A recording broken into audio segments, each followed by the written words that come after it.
এই হাদিসে রাসূল সাল্লাল্লাহু আলাইহি সাল্লাম 7টি অপরাধের কথা বলছে, যে 7টি অপরাধ আমাদেরকে ধ্বংস করে ছাড়বে। কয়টি অপরাধ?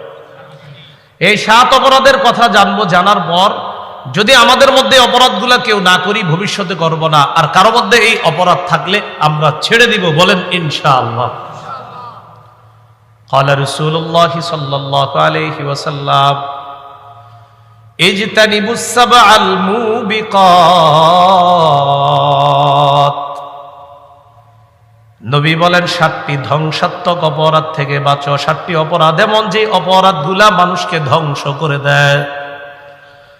ক্বালু ওয়া মা হুন্না ইয়া রাসূলুল্লাহ, এই 7টি অপরাধ কি আপনার কাছে জানতে চাই। নবীজি বলেন 1 নাম্বার আশ-শিরকু বিল্লাহ, আল্লাহর সাথে শিরক করা। আল্লাহর সাথে শিরক করা। শিরক কি জিনিস সহজে বুঝেন। 30টা রোজা রাখছেন, ঈদের দিন আপনার আপন আব্বার কবর জিয়ারত করতে গেছেন। আপনার জন্মদানকারী পিতা, তার কবর জিয়ারত করতে গেছেন, এটা তো ভালো, অবশ্যই ভালো কবর জিয়ারত। আপনার বাবার কবরও জিয়ারত করার শেষ করার পর আরেক আব্বার কবর জিয়ারত করতে গেছেন। কথার কথা, আরেক আব্বা বলতে আমরা অনেক সময় অনেককে বাবা বলে সম্বোধন করি, হতে পারে যে উনি আমার বাবার বয়সী, উনি আমার শ্রদ্ধেয় বাবার মতো। তো এরকম আরেকজনের কবর জিয়ারত করতে গেলেন, এটাও খারাপ না, কবর জিয়ারত খারাপ না, এটা অবশ্যই ভালো। কিন্তু কবর জিয়ারত করতে গিয়ে আশেপাশে তাকাইলেন, তাকায় দেখলেন কেউ নাই, তখন ছোট্ট করে একটা সিজদা দিছেন কবরে। কি করছেন? কেউ দেখে নাই আপনারে, তো না দেখলে কি হয়েছে? কে দেখছে? আল্লাহ। যিনি আপনার রমজানের 30টা রোজার প্রতিদান দিতেন তিনি দেখে ফেলছে, অতএব শেষ, সব শেষ। সূরা জুমারের 65 নম্বর আয়াতে আল্লাহ বলেন, আয়াতটা একটু মনে রাখবেন, সবাইকে আয়াতের দাওয়াতটা দিয়ে দিবেন। সূরা জুমার 65, সূরা জুমার 65। ওয়ালাকাদ উহিয়া ইলাইকা ওয়া ইলাল্লাযীনা মিন ক্বাবলিক লাইন আশরাকতা লায়াহবাতান্না আমালুকা ওয়া লাতাকুনান্না মিনাল খাসিরিন। নবী আপনার প্রতি, আপনার পূর্ববর্তীদের প্রতি এই মর্মে ওহী প্রেরণ করা হয়েছে, যদি আপনি শিরক করেন আপনার আমলনামা বরবাদ। যদি আপনি শিরক করেন, নবী যদি আপনি শিরক করেন, অবশ্যই অবশ্যই আপনার আমলনামা সব নষ্ট হয়ে যাবে। নবীদের আমলের শেষ নাই, আমাদের তো আমলই নাই। তো নবীকে আল্লাহ বলতেছে শিরক করলে সব বরবাদ। তাহলে কয়টি অপরাধ জানি আমাদেরকে ধ্বংস করে? 7টি। 1 নাম্বার শিরক। 2 নাম্বার ওয়াসসিহরু, জাদু করা। এই এক মহামারী দেখা দিছে এখন। একটা ছেলে আরেকটা মেয়ের সাথে প্রেম করছে, তো বিয়ে হয় নাই, এখন এই মেয়ের জাদু টোনা কইরা তার বিয়ে বন্ধ করে রাখে। এই কাজ করবেন না, আপনার তাকদীরে নাই, তাই আপনি এই মেয়েকে পান নাই। আল্লাহ তো লিখে রাখছে কার সাথে কার বিয়ে হবে। আপনি কেন জোর করে এরপরে তাকে বিয়ে করতে চান? উল্টা তারে তো বিয়ে করেন না, তারেও জাদু করে নষ্ট করে দিতে চাচ্ছেন। তার পুরো পরিবারটাকে আপনি জাদুর মাধ্যমে পুরাই ধ্বংস করে দিতে যাচ্ছেন। এগুলো হারাম, এগুলা ঠিক না। যে ঘরে এই সমস্যা আছে নিয়মিত সূরা বাকারা পড়বেন, নিয়মিত সূরা বাকারা পড়বেন, যদি একটু বড় সূরাটা। তো এর বড় এই জাতীয় ঝামেলা থাকলে, যদি দেখেন কোনো ঘরে জাদু টোনার আশঙ্কা আছে, মেয়েটার বিয়ে হচ্ছে না, আর আপনাদের মনে হচ্ছে কুফর করছে, জাদু করছে, সূরা বাকারা পড়বেন। রাসূলুল্লাহ সাল্লাল্লাহু আলাইহি সাল্লাম বলেছেন লা তাসতাতিউহাল বাতালা, সূরা বাকারার সাথে জাদুকররা, গণকরা মোকাবেলা করে পারে না। যেই ঘরে সূরা বাকারা তেলাওয়াত করা হবে, ওই ঘরে কাউকে যদি জাদুকারীরা ক্ষতি করতে চায় তাও পারবে না ইনশাআল্লাহ। তাহলে 2 নাম্বার জাদু করা। জাদু আমরা কাউকে করব না, আমাদেরকেও যেন কেউ জাদু করতে না পারে, তাই বলেন সবাই তাই। ফজরের পর 3 বার কুল হু আল্লাহ, 3 বার কুল আউযু বিরাব্বিল ফালাক, 3 বার নাস। তাহলে 3টা সূরা কয়বার করে? 3 বার, 9 বার পড়ব। পরে এই যে দেখেন শুধু সামনের দিকে এভাবে, আপনি ফু না দিলেও কিচ্ছু হবে না, বাকি ঘুমের সময় ফু দিবেন। ঘুমের আগে আমলটা যখন করবেন তখন হাতে ফু দিবেন, এইভাবে ফু দিয়ে এই সামনের অংশটা এইভাবে মুছে দিবেন, সামনের অংশ। তাহলে ফজরের পরে 3 বার কুল হু আল্লাহ, 3 বার ফালাক, 3 বার নাস। জোহরের পরে কুল হু আল্লাহ 1 বার, ফালাক 1 বার, নাস 1 বার। আসরের পরে কুল হু আল্লাহ 1 বার, ফালাক 1 বার, নাস 1 বার। মাগরিবের পরে কুল হু আল্লাহ 3 বার, ফালাক 3 বার, নাস 3 বার। এশার পরে কুল হু আল্লাহ 1 বার, ফালাক 1 বার, নাস 1 বার। বুঝে থাকলে একটু জ্ঞান খাটায় বলে দেন তো, ফজরের পরে কয়বার কয়বার, মাগরিবের পরে কয়বার কয়বার, আর বাকি 3 ওয়াক্তের পরে কয়বার কয়বার, 1 বার। মাশাআল্লাহ। আল্লাহ মনে রেখে প্রতিদিন একদম কালকে ফজর থেকে একদিনও যেন না ভুল হয়, আমরা আমল করার চেষ্টা করবো ইনশাআল্লাহ। কয়টি অপরাধ ধ্বংস করে? 7টি। 1 নাম্বার শিরক, 2 নাম্বার জাদু, 3 নাম্বার ওয়াকাতলুন নাফসিল্লাতী হারামাল্লাহু ইল্লা বিল হক, অন্যায়ভাবে কাউকে হত্যা করা। নাসাইর বর্ণনায় আল্লাহর নবী বলেন, মান কাতালা উসফুরান আবাসা আজ্জা ইলাল্লাহি ইয়াউমাল কিয়ামাহ। দুনিয়ার মধ্যে কেউ যদি একটা চড়ুই পাখিকে অনর্থক হত্যা করে, চড়ুই পাখিকে অনর্থক হত্যা, আর আপনি বলতে পারেন হুজুর আমি তো খাই, খাওয়া আর হত্যা এক না। বেচারা গাছে বসে রয়েছে, আপনারা 2 বন্ধু রাস্তা দিয়ে যাইতে যেতে গুলাল মারছেন চড়ুই পাখিরে, এই দেখ আমার হাত কতটা মজবুত, চড়ুই পাখির গায়ে লাগছে, মরে গেছে। নবী বলেন কিয়ামতের ময়দানে ওই চড়ুই পাখি হত্যাকারীর বিরুদ্ধে মামলা করে বলবে, আল্লাহ এই ব্যক্তি কতালানি আবাসা, অনর্থক আমাকে হত্যা করেছে, ওয়ালাম ইয়াকতুলনি লিমানফাআ, কোনো উপকারে আমাকে হত্যা করে নাই। মাবুদ যদি আমাকে হালাল পদ্ধতিতে জবাই করে খাইতো তাহলে ঠিক ছিল, কিন্তু এই ব্যক্তি আমাকে অনর্থক হত্যা করেছে, আমি বিচার চাই। চড়ুই পাখি। তাহলে মানুষ মারলে কি হবে? তাহলে হত্যা, দুনিয়া বরবাদ, আখিরাত বরবাদ।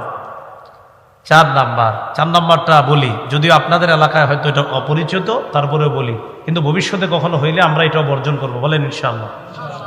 বলবো 4 নাম্বারটা, ওয়া আকলুর রিবা, সুদ খাওয়া।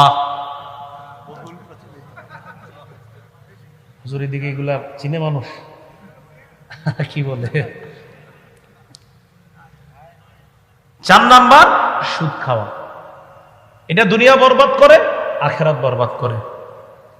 যারা এই অপরাধে লিপ্ত আছে আমরা সবাই দোয়া করি আল্লাহ যেন তাদেরকে ফিরিয়ে আনেন। ভাই সুদ খায়েন না, ফিরে আসেন। সুদের ভয়াবহতা অনেক বেশি, আল্লাহ হেফাজত করেন। সুদ লেখা, আমার নামটা পাশে লেখা একটা সার্চ দিবেন, লম্বা বয়ান আছে সুদের, হ্যাঁ লম্বা বয়ান আছে সুদ সম্পর্কে। 16টা ভয়াবহতা সুদের, এক বয়ানে 12টা, আরেক বয়ানে বলছি 16টা। তো 16টা যেখানে বলছি ওইটাই শুনেন, ওইটা বিস্তারিত আলোচনা। এগুলো আপনার 4 নাম্বার। 5 নাম্বার ওয়া আকলু মালিল ইয়াতীম, এতিমের সম্পদ অন্যায়ভাবে ভক্ষণ করা। বড় ভাই মারা গেছে, যাওয়ার পর তার 3টা সন্তান এতিম। এবার চাচা চিন্তা করে কলমের খুসায় কিভাবে তাদের জমিগুলা নেওয়া যায়। ও আকলু মালিল ইয়াতীম, এতিমের সম্পদ অন্যায়ভাবে ভক্ষণ করা। আল্লাহ বলেন, ইন্নাল্লাযীনা ইয়াকুলুনা আমওয়ালাল ইয়াতামা যুলমা ইন্নামা ইয়াকুলুনা ফি বুতুনিহিম নারা ওয়া সায়াসলাউনা সাঈরা। যারা এতিমের সম্পদ অন্যায়ভাবে পেটে ঢুকায়, তারা পেটে আগুন ঢুকায়, আগুন আগুন। যারা এতিমের সম্পদ খায় তারা আগুন খায়। আমি এক অংশ, বাকি অংশ আপনারা। এতিমের সম্পদ যারা খায় তারা কি খায়? এতিমের সম্পদ যারা খায় তারা কি খায়? আগুন খায়। ওয়াসায়াসলাউনা সাঈরা, পরকালে এরা প্রজ্বলিত আগুনে প্রবেশ করবে, জাহান্নামে প্রবেশ করবে। আল্লাহ আমাদেরকে হেফাজত করেন। 6 নাম্বার ওয়াত্তাওয়াল্লি ইয়াউমাজ যাহফি, জিহাদের ময়দান থেকে পলায়ন করা। আল্লাহ যদি কখনো জিহাদের সুযোগ দেয়, ইনশাআল্লাহ আমরা স্বতঃস্ফূর্ত অংশগ্রহণ করব, পলায়ন করব না। নিয়ত আছে না? ইনশাআল্লাহর আওয়াজ আসতে হইছে। তাহলে একটা হাদিস শোনাই, তাহলে আওয়াজটা বাড়বে। ক্বালা রাসূলুল্লাহ আলাইহি ওয়াসাল্লাম, মান মাতা ওয়া লাম ইউজাহিদ আও লাম ইউহাদ্দিস ফি নাফসিহি মাতা আলা শু'বাতিন মিনান নিফাক। যে ব্যক্তি মারা যায় কিন্তু জিহাদ করলো না, অথবা জিহাদের সংকল্প রাখলো না, যে ব্যক্তি মারা যায় জিহাদ করলো না অথবা জিহাদের সংকল্প রাখলো না, সে নেফাকি মৃত্যুবরণ করবে। কি মৃত্যুবরণ? মুনাফিকি মৃত্যুবরণ। জিহাদের নিয়ত থাকতে হবে। জিহাদ মানি, বলেন সবাই জিহাদ মানি সন্ত্রাস নির্মূল করা। বলেন জিহাদ মানি সন্ত্রাস নির্মূল করা। জিহাদ আর সন্ত্রাস সম্পূর্ণ আলাদা। সন্ত্রাস অপবিত্র, জিহাদ পবিত্র। এবার আপনারা বলবেন জিহাদ আর সন্ত্রাস সম্পূর্ণ আলাদা, জিহাদ পবিত্র, সন্ত্রাস। এই কথাগুলো বেশি বেশি বলে বুঝাতে হবে সবাই। তাহলে 6 নাম্বার, জিহাদের ময়দান থেকে পলায়ন করা এটা অপরাধ। 7 নাম্বার, ওয়াকসফুল মুহসানাতিল মুমিনাতিল গাফিলাত, সতীসাদী মুমিন নারীর উপর মিথ্যা অপবাদ দেওয়া। সতীসাদী মুমিন নারীর উপর মিথ্যা অপবাদ। পুকুরের পশ্চিম পারের আব্দুর রহিমের কন্যার বিয়ে ঠিক হয়েছে। তো সাধারণত আমাদের এলাকাগুলার কিছু এলাকায় এরকম বদভ্যাস আছে, একজনের মেয়ের বিয়ে ভালো জায়গায় ঠিক হওয়া, পাশের জন সহ্য করে না, যে হ্যাঁ এত ভালো জায়গায় বিয়ে হবো কেন। বর পক্ষের বাবার ফোন নাম্বার নিয়ে ফোন দেয়, মেয়ের সবকিছু জানছেন? কি শুনলাম বিয়ে, হ্যাঁ আগামী শুক্রবারই তো বিয়ে। তো সব জানছেন নি? জি জানছি তো, মেয়ে এই এই পড়াশোনায়। আর কিছু বলে নাই? না। আর অন্য কিছু বলে নাই? না। কোনো সমস্যার কথা বলে নাই? না। তো ঠিক আছে রাখি। হ্যাঁ কিন্তু কিছু পায় না, কারণ সমস্যা তো নাই মেয়ের। এই যে একটা কথা বলে রেখা দিছে, ছেলের বাবার মেজাজ মাথাটা কি হবে এখন আপনারা বলেন? কি ঘটনা, কি কি সমস্যা, কি আসলে কি সমস্যা? এই যে আপনি মুমিন একটা মেয়ের উপর একটা অপবাদ লাগাইয়া দিলেন, তাও অপবাদ সুন্দর মতো দিতে পারেন নাই, শুধু শুধু একটা সন্দেহ ঢুকিয়ে দিলেন। আল্লাহর কাছে জবাব দেওয়ার জন্য রেডি থাকেন। দুনিয়াও নষ্ট করতেছেন, আর দুনিয়াতে আল্লাহ আপনারা ছাড়বে না, মনে রাখবেন, পরকালও বরবাদ।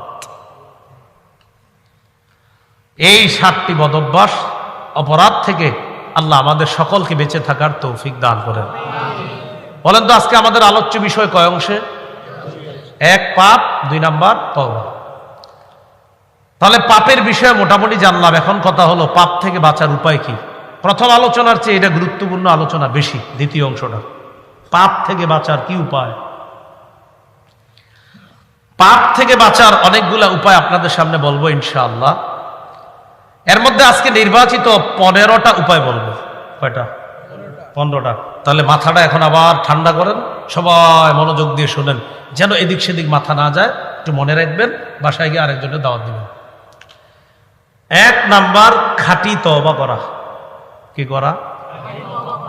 28 পারা 20 নম্বর পৃষ্ঠা, হাফিজি কোরআন মাজিদ অনুযায়ী শেষ পৃষ্ঠা, 20 নম্বর পৃষ্ঠা। আল্লাহ বলেন সূরা তাহরিমের 8 নম্বর আয়াত, ইয়া আইয়ুহাল্লাযীনা আমানু তুবু ইলাল্লাহি তাওবাতান নাসুহা।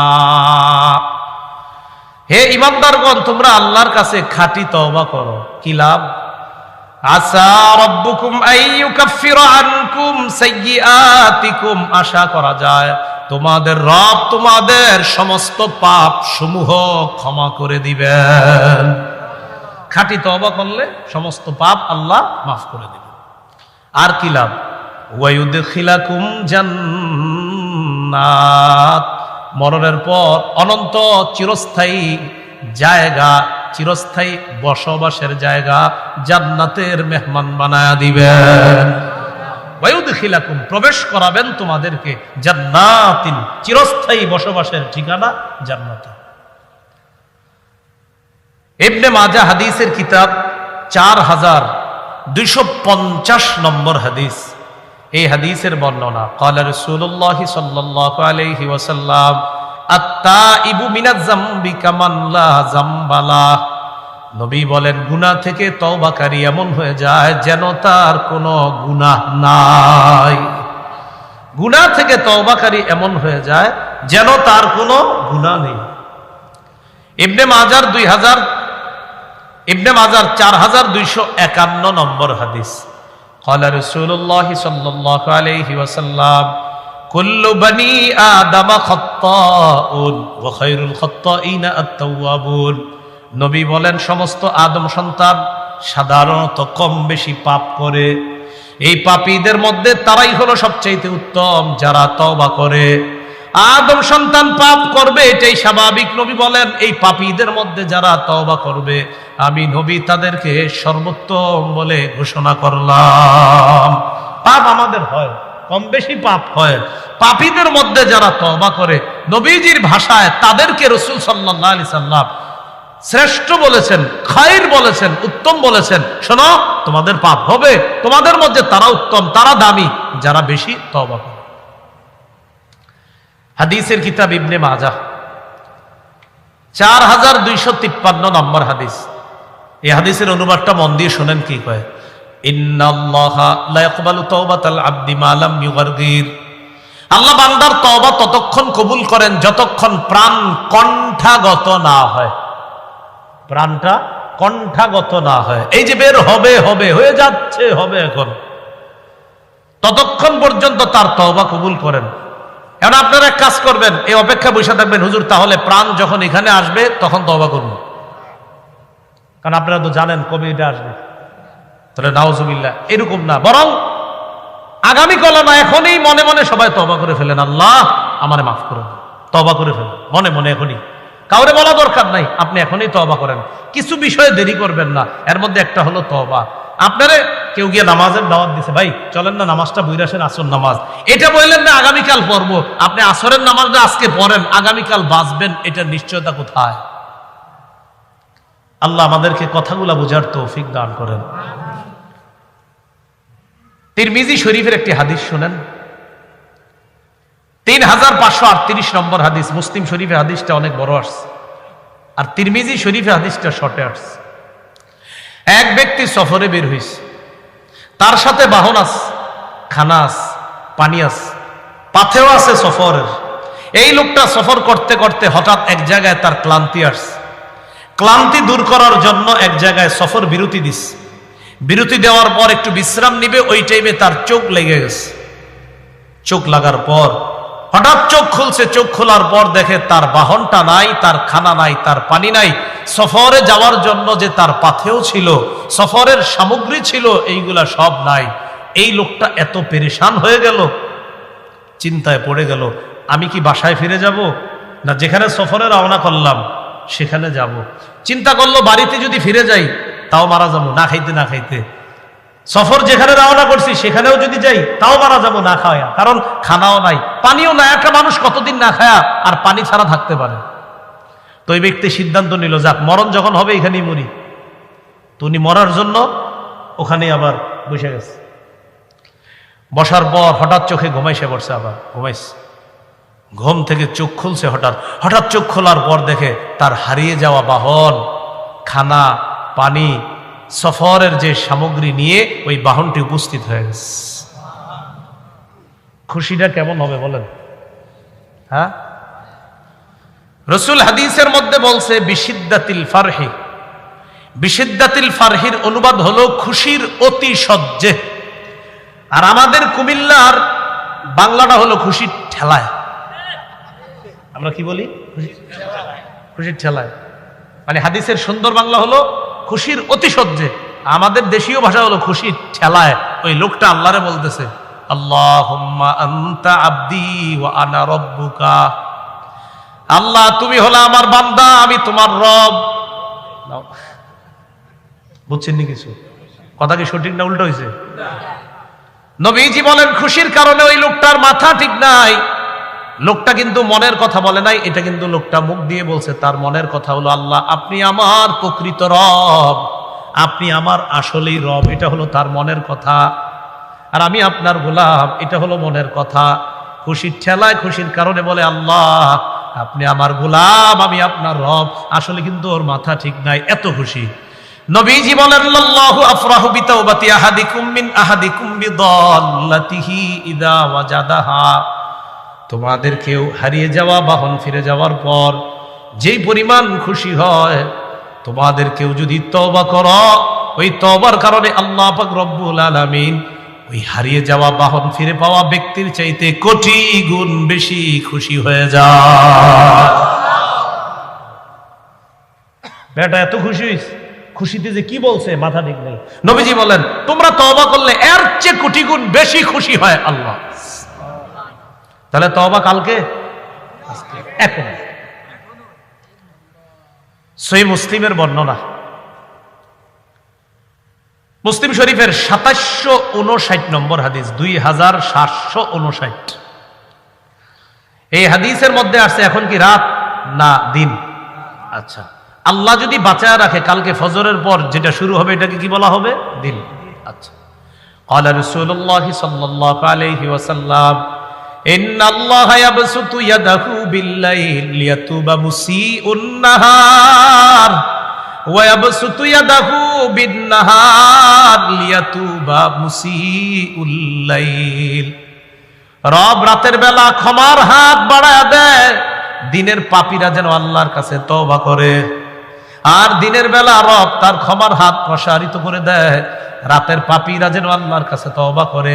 হাদিস দ্বারা বোঝা যায় 24 ঘন্টা আল্লাহ তার ক্ষমার হাত প্রসারিত করে দেয়। আর কেমন যেন বলে, ও বান্দা আমার কাছে ক্ষমা চাও, আমি তোমাকে ক্ষমা করে দিব। তাহলে রব ক্ষমা করে কখন? 24 ঘন্টা। কখন জানেন? আল্লাহর কাছে ক্ষমা চাইলে আল্লাহ খুব খুশি হয়। এই যে বলি আল্লাহ মাফ করেন, আল্লাহ মাফ করেন, আল্লাহ মাফ করেন, আল্লাহ আল্লাহ আল্লাহ মাফ করে দেন, আল্লাহ মাফ করে দেন, বারবার আল্লাহরে বলি, আল্লাহ খুশি হয়। আমারে যদি আপনারা 5 বার ডাক দেন, আরিফ কথা আছে বলেন, আরিফ কথা আছে বলেন, কথা আছে আরিফে, বারবার পেট পেট করেন না, বলেন কি বলবেন? তাহলে 5-6 বার বললে রাগ হয়ে যায়। বাবাকে আব্বা, হ্যাঁ বল কি বলবি, আব্বা বল কি বলবি, 5-6 বার বলার পর আব্বা বলে আরে কি বলবি বল। আম্মা জন্মদানকারিনী মাকে বলেন রান্না করতে, আম্মা কথা আছে। বাচ্চাও যদি, বাচ্চারা মা কত আদর করে, 5-6 বার আম্মা আম্মা আম্মা আম্মা আম্মা। 7-8 বার যখন বলে কি হয়েছে তোর ক। তাহলে দুনিয়ার মানুষকে একটু বেশি ডাকবেন, স্বভাব হলো মানুষ রাগ করে। হাদিসে আসছে নবী বলেন আল্লাহরে না ডাকলে আল্লাহ রাগ করে। মানুষের কাছে চাইলে মানুষ রাগ করে। ভিক্ষুক এসে ভিক্ষা চায়, স্যার 10টা টাকা দেন, নে। আবার এসে স্যার 10টা টাকা দেন, নে। আবার আস, কিরে কতবার দিব, এতবার আসা লাগে? আচ্ছা, তাহলে দুনিয়ার মানুষের স্বভাব যতবার চাইবেন একটু বেশি চাইলে রাগ হয়ে যায়। রসুল বলেন মানলাম ইয়াসআলিল্লাহ ইয়াগদাব, আল্লাহর কাছে না চাইলে আল্লাহ রাগ করে। একটু মিলান না কথাটা, বান্দার কাছে চাইলে বান্দা রাগ করে, রবের কাছে না চাইলে রব রাগ করে। তাহলে বলেন তো রাগ করে না কে? না চাইলে রাগ করে কে? আর চাইলে রাগ করে না কে? বলেন তো কে এমন যাকে যত ডাকি তিনি রাগ করে না? আবার বলেন লাখ কোটি বারও যদি একজনকে ডাকি তিনি রাগ করে না, তিনি কে? অতএব যত বেশি পারা যায় কাকে ডাকা? মাশাআল্লাহ, তো বুঝছেন। আল্লাহ মাফ করেন, আল্লাহ মাফ করেন, আল্লাহ মাফ করেন, আল্লাহ মাফ করেন। ভাই কথাগুলো বুঝছেন? তাহলে যত বেশি আল্লাহর কাছে তওবা করা। তাহলে বলেন তো গুনাহ মাফের কয়টা উপায় বলবো আপনাদের সামনে? 1 নাম্বার কি গেল? তওবা। তওবার শর্ত কি? শর্তগুলো একটু মনে রেখেন, কাজে লাগবে। মুহাদ্দিসিনে কেরাম তওবার 3টা শর্ত লেখছে, ফকিগণ আরেকটা অ্যাড করছে। তাহলে মোট কয়টা হলো? 4টা। প্রথম 3টা শুনেন। 1 নাম্বার, পূর্বে যে গুনাহ করছেন এটার জন্য অনুতপ্ত হওয়া, প্রথম শর্ত। ইবনে মাজার 4252 নম্বর হাদিসে আসছে আন-নাদামু আত-তাওবা, আন-নাদামু আত-তাওবা, অনুতপ্ত হওয়াটাই তওবা। চলেন মনে মনে কয়েক সেকেন্ডে সবাই অনুতপ্ত হয়ে যায় আগের গুনাহের জন্য। মনে মনে অনুতপ্ত হলেই হবে, আল্লাহ আমি যে আগের ওই গুনাহটা আমি অনুতপ্ত। রাসূল বলেন অনুতপ্ত হওয়াটাই তওবা। তাহলে আগের গুনার জন্য অনুতপ্ত হওয়া। 2, আগের গুনাহটা ছেড়ে দিলাম আজকে থেকে। যান আম্মা আপনি তো এত রাগ করেন, এই গুনাহ আমি বারবার করি, আম্মা ঠিক আছে আপনারা সাক্ষী রাখলাম ইনশাল্লাহ আর করবো না, কথার কথা। এরকম আমরা বলি অনেক সময়। তাহলে 1 নাম্বার অনুতপ্ত হওয়া, 2 নাম্বার ছেড়ে দিলাম। মানুষকে বলা দরকার নাই, রবকে বলবেন আল্লাহ আপনি গুনাহ করলে এরকম অনেক পানিশমেন্টের কথা আছে, আল্লাহ ঠিক আছে আজকে থেকে ছেড়ে দিলাম, আল্লাহরে বললেন। 3 নাম্বার, রব আমি অঙ্গীকার করতেছি ভবিষ্যতে গুনাহটা আর করবো না। তাহলে 3টা, রব আগের গুনাহের জন্য আমি অনুতপ্ত হলাম। 2, রব আমি আগের গুনাহ ছেড়ে দিলাম। 3, রব আমি অঙ্গীকার করতেছি ভবিষ্যতে গুনাহটা আর করবো না। কয়টি শর্ত? 3টি। অনুতপ্ত হওয়া, ছেড়ে দেওয়া, ভবিষ্যতে না করা। অনুতপ্ত হওয়া, গুনাহ ছেড়ে দেওয়া, ভবিষ্যতে না। ফকিগণ আরেকটা বলছে চতুর্থ, সেটা হলো বান্দার হক মেরে থাকলে বান্দার কাছ থেকে ক্ষমা চেয়ে নেওয়া, কারণ এটা আল্লাহ মাফ করবে না। প্রথম তিনটা হলো আল্লাহর হকের সাথে সম্পর্ক, শেষেরটা হলো বান্দার হকের সাথে। বান্দার হক নষ্ট করছেন, এটা আপনি যতই সেজদায় পড়ে থাকেন আল্লাহ মাফ করবে না, এটা বান্দার কাছ থেকে মাফ চেয়ে নিতে হবে। আল্লাহ আমাদের সকলকে আজকেই খাঁটি তওবা করে আমাদের জীবনটা নতুন ভাবে যেন আমরা আবার শুরু করতে পারি, আল্লাহ তৌফিক দান করেন। গুনাহ থেকে বিরত থাকার দ্বিতীয় উপায় একটু আমার সাথে বলেন বেশি বেশি ইস্তেগফার পড়া। সবাই কিছুক্ষণ ইস্তেগফার পড়ি। আস্তাগফিরুল্লাহ আস্তাগফিরুল্লাহ আস্তাগফিরুল্লাহ। আল্লাহ বলেন ইস্তাগফিরু রাব্বাকুম ইন্নাহু কানা গাফফারা। ইস্তেগফার যত বেশি পড়বা আল্লাহ তাকে তত বেশি ক্ষমা করবে। ইউরসিলিস সামাআ আলাইকুম মিদরারা। ইস্তেগফার যত বেশি পড়বা আসমান থেকে মুষলধারে বৃষ্টি নে রহমত আল্লাহ নাজিল করবেন। যদিও আজকের এই এলাকাবাসী চাইছে হুজুর অন্তত বৃষ্টিটা আজকে না হোক,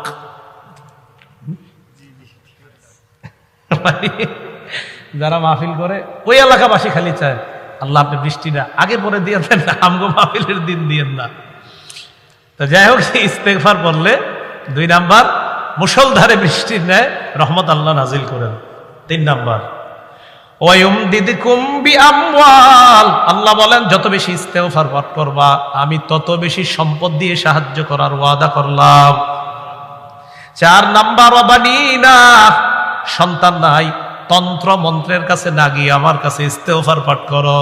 মাবুদ আমার সন্তান হয় না, এই জন্য আমিও ইস্তেগফার পাঠ করি, আমার বিবিও ইস্তেগফার পাঠ করে।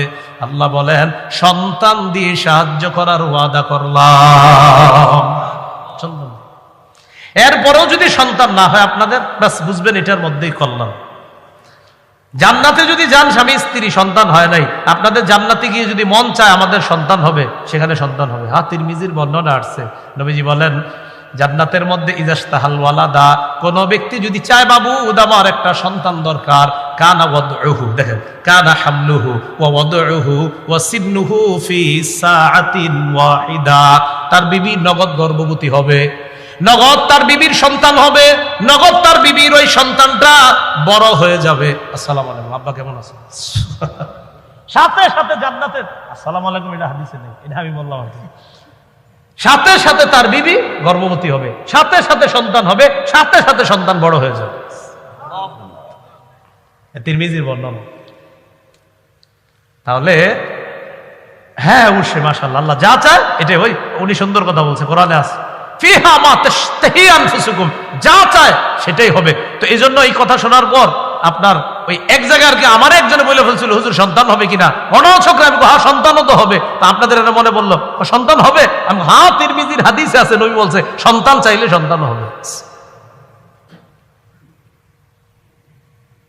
তাহলে আমাদের আলোচনা চলতেছে ইস্তেগফার 2 নাম্বার গুনাহ মাফের উপায়। তো ইস্তেগফারের 1 নাম্বার উপকার, যত বেশি ইস্তেগফার পড়বেন গুনাহ ঝরতে থাকবে। আমরা যে আজকে 4 বার 5 বার বললাম, বিশ্বাস করেন প্রতিবারে আল্লাহ আমাদের গুনাহ মাফ করছে, গুনাহ মাফ করছে। আপনাদেরকে একটা বুদ্ধি শিখাই। বাজারে গেছে তো রাত অনেক হয়ে গেছে, প্রায় 1টা বাজে গেছে কথার কথা, বা কোনো জায়গায় মাহফিলে গেছেন 1টা বাজে গেছে। ঘটনাচক্রে আপনি এমন এলাকায় যাবেন মাহফিল থেকে, যে এলাকার থেকে বেশি মানুষ মাহফিলে আসে না, তো হঠাৎ দেখেন কি আপনি একা যাইতে হবে। 1.5 কিলো রাস্তা আছে এখনো আপনার বাড়ি পর্যন্ত, কোনো গাড়ি পাচ্ছেন না, অটো পাচ্ছেন না। এই মুহূর্তে কি করবেন বলেন তো? হাইটা যাবেন? বলেন পা ঝাড়ু দিয়ে, কি দিয়ে যেতে? পা ঝাড়ু দিয়ে যেতে হবে, পা ঝাড়ু না, পা ঝাড়ু দিয়ে যেতে হবে। এখন এই যে পা ঝাড়ু দিয়ে যাবেন, সেটার জন্য শক্তি খরচ হয়। হ্যাঁ, হাঁটতে কি শক্তি খরচ হয় না? এক বুদ্ধি করবেন, আল্লাহ আপনি কোরআনে বলছেন ইস্তেগফার বললে শক্তি বাড়ে, যেহেতু আমি বাড়িতে যাইতে 1.5 কিলো রাস্তা হাঁটতে হবে, প্রথমে 10 বার 20 বার 50 বার যতবার পারেন ইস্তেগফার পড়বেন এই নিয়তে। আল্লাহ কোরআনে আপনি এক জাতিকে বলছেন ইস্তেগফার পাঠ করো, ইয়াজিদকুম কুওয়াতান ইলা কুওয়াতিকুম, ইস্তেগফার পড়ো, আমি তোমাদের বর্তমান শরীরে যে শক্তি, এই শক্তির সাথে আরো শক্তি অ্যাড করে দিব। আল্লাহ আপনি কোরআনে বলছেন শক্তি বাড়ে ইস্তেগফারে, আমি ইস্তেগফার বললাম, এই যে হাঁটবো আমার শক্তি খরচ হবে, আপনি শক্তি অ্যাড করে দিন। ভাই কোরআনে বলছে ইস্তেগফার বললে শক্তি বাড়ে, তো কেন আমি আপনি বলবো না? মা বোনরা কাপড় ধুইতেছে, কাপড় ধুইতেছে, শক্তি খরচ হয়নি? বুদ্ধি দিয়ে দেন, যে শক্তি খরচ হবে, তুমি কি করবা, খাটের উপরে গিয়ে হয়তো কি করে মা বোনরা, যে ওহ ক্লান্ত হয়ে গেছি, এরা কি করে খাটের উপরে হয়তো আপনি যাওয়ার পরে রিমোটটা হাতে নিয়ে হয়তো কিছু করে, কথার কথা। তা আপনি বলবেন না রিমোট হাতে নিও নাই, শক্তি খরচ হয়েছে, এবার খাটের উপরে বসছো, ফ্যান ছাড়ছো, আস্তে ধীরে কয়েকবার ইস্তেগফার পাঠ করো, যেই শক্তি খরচ হয়েছে এটার ঘাটতি আল্লাহ পূরণ করে দেবেন। কোরআনে আল্লাহ বলে দিচ্ছে। এরপরে আমরা না শক্তি সঞ্চয় করতে চাই না। তাহলে ইস্তেগফারে গুনাহ মাফ হয়, ইস্তেগফারে সম্পদ বাড়ে, ইস্তেগফারে রহমতের বৃষ্টি আসে, ইস্তেগফারে শক্তি বাড়ে, ইস্তেগফারে আল্লাহ বলেন ওয়া জাআলনাকুম জান্নাত, ও কৃষকরা তোমরা কোথায়, বাগান দরকার, উদ্যান দরকার, আমের বাগান করবা, ফলের বাগান করবা, ইস্তেগফার পড়ো। এক জাতিকে আল্লাহ ওয়াদা করছে আমি তোমাদেরকে দুনিয়াতে ফল মূলের বাগান উদ্যান দেওয়ার ওয়াদা করবো নি। তাহলে একটু আবার মহব্বতের সাথে বলি, এবার যার যার নিয়ত আছে ওই নিয়তে পড়া শুরু করেন। আস্তাগফিরুল্লাহ, আস্তাগফিরুল্লাহ। আল্লাহ আমাদেরকে বেশি বেশি আমল করার তৌফিক দান করেন। গুনাহ মাফের 3 নাম্বার উপায়, এটা আমার সাথে বলতে হবে, বলেন। ক্ষমার আশায় আল্লাহর কাছে বারবার ক্ষমা চাওয়া। আল্লাহ বলে, বলেন আল্লাহ বলে, বান্দা ক্ষমার আশায় যতবার ক্ষমা চাও ততবার আমি মাফ করে দিই। বলেন এতে আমি আল্লাহ কারো পরোয়া করি না। তিরমিজির বর্ণনা 3540 নম্বর হাদিস, হাদিসে কুদসির মধ্যে আল্লাহ বলেন, ইয়াবনা আদম ইন্নাকা মা দাউতানি ওয়া রাজাউতানি গফারতু লাকা আলা মা কানা ফিকা ওয়ালা উবালি। হে আদম সন্তান, ক্ষমার আশায় তুমি আমাকে যতক্ষণ ডাকবা আমি ততক্ষণ তোমাকে ক্ষমা করতেই থাকবো, এতে আমি আল্লাহ কারো পরোয়া করি না। তাহলে কিসের আশায় আল্লাহকে আজকে থেকে ডাকবো? আল্লাহ মাফ করেন, আল্লাহ মাফ করেন, আল্লাহুম্মা গফিরলি, আল্লাহুম্মা গফিরলি, আল্লাহুম্মা গফিরলি, আল্লাহুম্মা গফিরলি।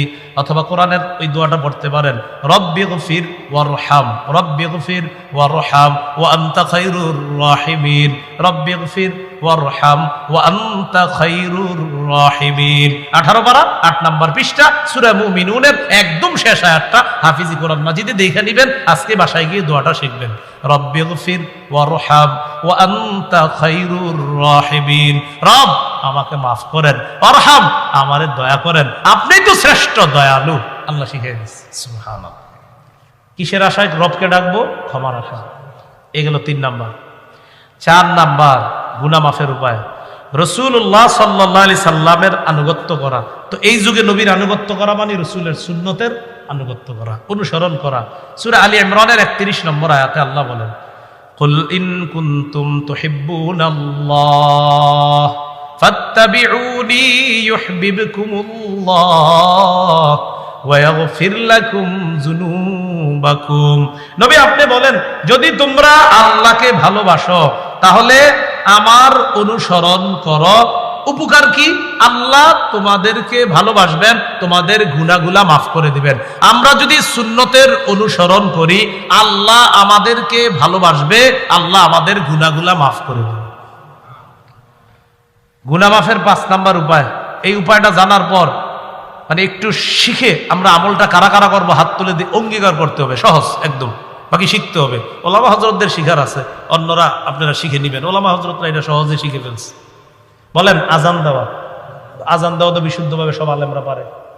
যাদের আজান শুদ্ধ নাই তারা বিশুদ্ধভাবে আজানটা শিখা এই এলাকার কোনো মসজিদে গিয়ে চান্স দিবেন, মুয়াজ্জিন সাহেবের গিয়ে বলবেন আজকে আমার একটু চান্স দেন। কেন? আল্লাহ রাসূল হাদিসে বলছে আজানের আওয়াজ যতটুকু যায় অতটুকু মাফ করে দেওয়া হয়। আবু দাউদের 515 নম্বর হাদিস, রাসূলুল্লাহ সাল্লাল্লাহু আলাইহি সাল্লাম বলেন, আল মুআজ্জিনু ইউগফারু লাহু মাদা সাউতিহি। মুয়াজ্জিনের আযানের আওয়াজ যেই পরিমাণ যায় এই পর্যন্ত তাকে ক্ষমা করে দেওয়া হয়। ওয়া ইয়াশহাদু লাহু কুল্লু রাতবিন ওয়া ইয়াবিস। মুয়াজ্জিনের আওয়াজ যতটুকু যায় এই জায়গার মধ্যে যত শুষ্ক ভিজা যা কিছু আছে কিয়ামতের মাঠে সব কিছু মুয়াজ্জিনের পক্ষে আল্লাহর কাছে সাক্ষী দিবে। আজান শিখবেন নি? না, আপনার আজান দেন না। কয় কি করো তুমি? তো উনিও লজ্জায় করেন আমি মুয়াজ্জিনি করি, মানে মুয়াজ্জিনি এটা লজ্জা। নাউজুবিল্লাহ। দেখছেন হুজুর, আমি এক মসজিদের মুয়াজ্জিন। তো মুয়াজ্জিন মানে আপনি তো গর্বের সাথে বলবেন মুয়াজ্জিন। আল্লাহ কোরআনে বলছে ওমান আহসানু কাওলাম মিম্মান দাআ ইলাল্লাহ, ওই ব্যক্তির চেয়ে উত্তম কথা আর কার যে মানুষকে আল্লাহর দিকে ডাকে। এই উত্তম কথা আর কার এর দ্বারা এক নম্বর উদ্দেশ্য মুহাম্মদ সাল্লাল্লাহু আলাইহি সাল্লাম। আম্মা জান আয়েশা সিদ্দিকা বলেন আয়াতের 2 নম্বর উদ্দেশ্য পৃথিবীর সমস্ত মুয়াজ্জিন। মেয়ে কার কাছে বিয়ে দিয়েছেন? তো কয় না যে ছেলে মুয়াজ্জিন। গর্বের সাথে বলবেন মুয়াজ্জিন, গর্বের সাথে, সত্যি বলছি গর্বের সাথে বলবেন। এই গেল 5 নম্বর। এই জন্য মুয়াজ্জিন যারা আছে মসজিদের এদেরকে সম্মান করেন।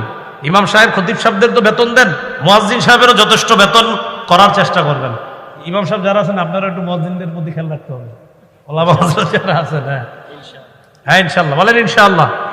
তাহলে ইমাম সাহেবেরও আমরা মর্যাদা দিব, খতিব সাহেবেরও মর্যাদা, মুয়াজ্জিন সাহেবেরও আমরা পাশাপাশি অন্তত তার কাছাকাছি মর্যাদা দেওয়ার চেষ্টা করব, বলেন ইনশাআল্লাহ। 6 নাম্বার, এটা আপনারা চাইলে আজকে পারেন। 6 নাম্বারটা 2 রাকাত নামাজ পড়া। কয় রাকাত? 2 রাকাত।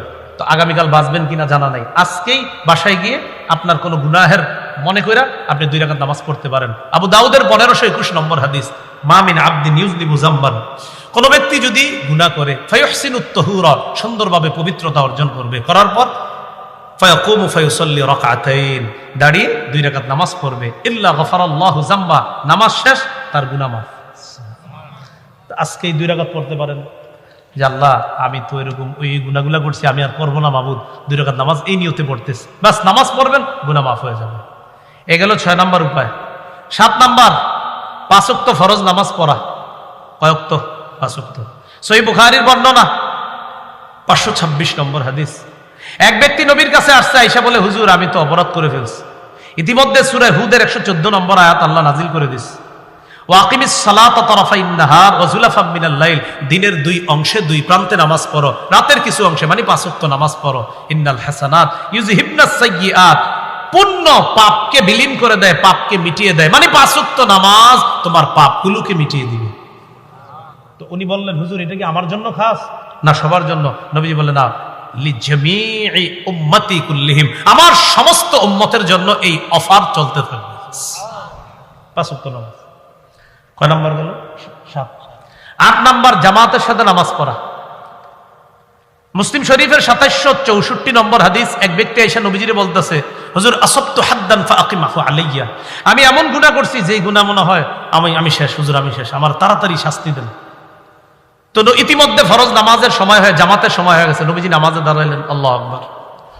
যে ব্যক্তি নবীর কাছে আসছে তিনিও জামাতে নামাজ পড়ছে। নামাজ শেষ হওয়ার পর উনি বললেন হুজুর আমার ব্যাপারটা, ওই যে গুনাহ করছি কেমনে মাফ হইব? নবীজি বললেন আহাদারতাস সালাতা মানা, আমাদের সাথে জামাতে নামাজ পড়ছো? কয় জি। নবীজি বললেন গুফিরা লাকা, জামাতে নামাজ পড়ছো, তুমি যে অপরাধের কথা আমার কাছে নিয়ে আসছো মাফ হয়ে গেছে। 8, হ্যাঁ 8 গেল। গুনাহ মাফের উপায় 9 নাম্বার উপায়, এটা একটু আমার সাথে বলেন। পাপ হয়ে গেলে সাথে সাথে একটি ভালো কাজ করব। পাপ হয়ে গেলে সাথে সাথে একটি ভালো কাজ করব। তিরমিজির বর্ণনা 1987 নম্বর হাদিস, নবী তার সাহাবী আবু যর গিফারিকে বলেন, আবু যর ইত্তাকিল্লাহা হাইসুমা কুনতা, যেখানে থাকো আল্লাহকে ভয় করো, ওয়া আতবিইস সাইয়্যাতাল হাসানাতা, একটা গুনাহ হয়ে গেলে সাথে সাথে একটা ভালো কাজ করবা, তোমার ওই ভালো কাজটা আশা করি তোমার মন্দ কাজটাকে মিটাইয়া দিবে। 10 নম্বর জিকিরের মজলিসে বসা। আপনারা এখন যেখানে বসা এটা জিকিরের মজলিস, পুরাটা মজলিস ফেরেশতারা বেষ্টন করে প্রথম আসমান পর্যন্ত গেছে। ফেরেশতাদেরকে আল্লাহ লম্বা আলোচনার পর শেষে বলে ইশহাদু আন্নী কদ গফারতু লাহুম, সাক্ষী থাকো আমি তাদেরকে মাফ করে দিলাম। 11 নম্বর জিকির করা। মনে রাখেন 10 আর 11টা একটু পার্থক্য। 10 হলো জিকিরের মজলিসে বসা, আর 11 নম্বর জিকির করা। 10 নম্বরের দলিল দিইনি। 10 নম্বরের দলিলটা হলো সহিহ বুখারীর 6408 নম্বর হাদিস। আর 11 নম্বর জিকির করা দলিল বুখারীর 6405 নম্বর হাদিস। এই হাদিসের মধ্যে আসছে রাসূল সাল্লাল্লাহু আলাইহি সাল্লাম বলেন, মান সাব্বাহাল্লাহ, কোন ব্যক্তি যদি তাসবিহ পাঠ করে, অথবা মান ক্বালা ফিল ইয়াউমি সুবহানাল্লাহি ওয়া বিহামদিহি মিআতা মাররা, একটু পড়েন সুবহানাল্লাহ সুবহানাল্লাহি ওয়া বিহামদিহি, আল্লাহি ওয়া বিহামদিহি,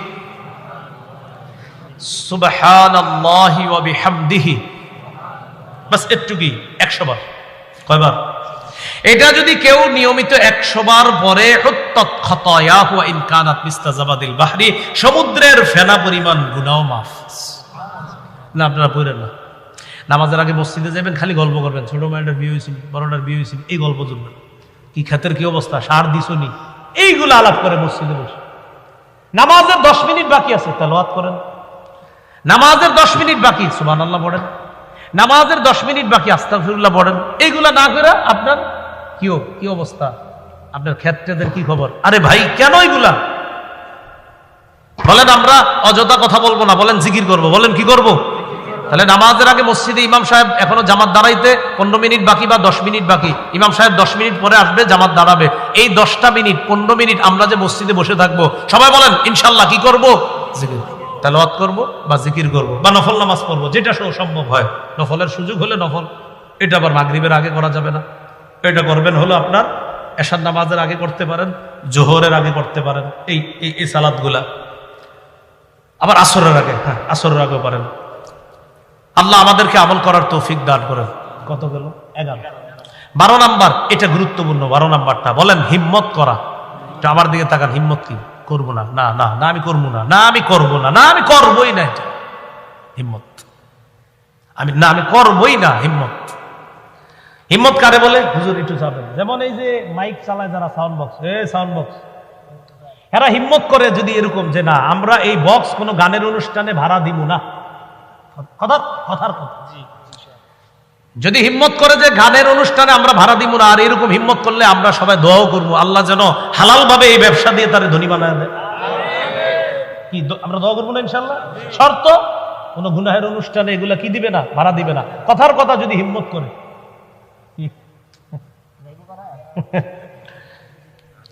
এই হিম্মত করা যে আমি এটা করবো না, এটা গুরুত্বপূর্ণ। 12 নাম্বার, মুসলিমের বর্ণনা আল মুমিনুল কবিয়্যু খায়রুন ওয়া আহাব্বু ইলাল্লাহ মিনাল মুমিনিদ দাঈফ।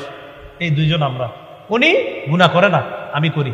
উনি শক্তিশালী ইমানদার, আমি দুর্বল। নবী বলেন শক্তিশালী ইমানদারের দাম আল্লাহর কাছে দুর্বল ইমানদারের চাইতে অনেক বেশি। 12 গেল। 13 নাম্বার বলেন এই নিয়ত করা, গুনাহের সুযোগ আসলেও গুনাহ করব না ইনশাআল্লাহ। গুনাহের সুযোগ আসলেও গুনাহ করব না। রাসূলুল্লাহ সাল্লাল্লাহু আলাইহি সাল্লাম বলেন মান হাম্মা বিসাইয়্যা ফালাম ইয়ামালহা, কেউ যদি গুনাহের নিয়ত করে, সুযোগ পেয়েও যদি গুনাহটা না করে, কাতাবাহাল্লাহু লাহু ইনদাহু হাসানাতান কামিলা, আল্লাহ তারে পরিপূর্ণ একটা সওয়াব দান করবেন। 14 নাম্বার বলেন পাপ ছেড়ে দেওয়ার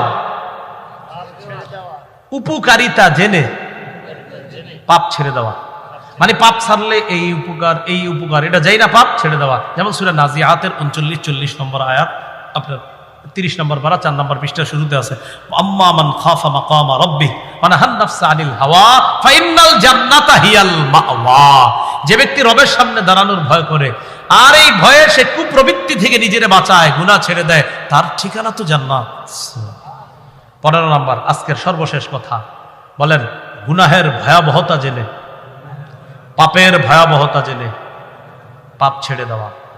তাই 14-15টা একটু মুখস্থ রাখবেন, পারলে এটা লেখা অন্যদেরকে পৌঁছায় দিবেন যে পাপ ছাড়ার উপকারিতা জেনে পাপ ছেড়ে দাও, পাপ করার ভয়াবহতা জেনে পাপ ছেড়ে দাও, পাপ ছাড়ার উপকারিতা জেনে পাপ ছেড়ে দাও, পাপ করার ভয়াবহতা জেনে পাপ ছেড়ে দাও। পাপ করার ভয়াবহতা এটা সূরা হাসরে আছে, ওয়াল্লাহুল্লাযী, ওই আয়াতটার একদম আগে দেখবেন সূরা হাসরে 19 নম্বর আয়াত, ইত্তাকুল্লাহ ওয়াল তানজুর নাফসুম মা কদ্দামাত লিগাদ ওয়াত্তাকুল্লাহ। এই আল্লাহকে ভয় করো, আগামীকালকের জন্য কি পাঠাইছো একটু চিন্তা করো। আগামীকাল মানে ওই যে মরে যাবা, মরে যাওয়াটাই আগামীকাল, তখন ওই আগামীকালের জন্য কি পাঠাইলা সেটা কিন্তু একটু চিন্তা করবা। তাহলে আপনার টেনশনে আনা আমি কি ভালো করছি না পাপ করছি, সর্বনাশ যদি পাপ করি তো ভয়াবহ অবস্থা হবে আমার। তাহলে 14-15 নাম্বারটা আমরা বন্ধুদের কাছে এটা বলে দিব, শোনো বন্ধু, পাপ ছাড়ার উপকারিতা জেনে পাপ ছেড়ে দাও, পাপ করার ভয়াবহতা জেনে পাপ ছেড়ে দাও। আল্লাহ আমাদের সকলকে, প্রথম অংশে জানলাম কিছু পাপের কথা, দ্বিতীয় অংশে জানলাম পাপ ছাড়ার উপায় কিভাবে। আল্লাহ আমাদেরকে টোটাল আলোচনাটার উপর আমরা সবাই যেন পাপ মুক্ত জীবন যাপন করে কবরে গিয়ে আল্লাহর জান্নাতে সবার সাথে যেন আবার দেখা করতে পারি। আল্লাহ তৌফিক দান করেন। সুবহানাল্লাহি ওয়া বিহামদিহি।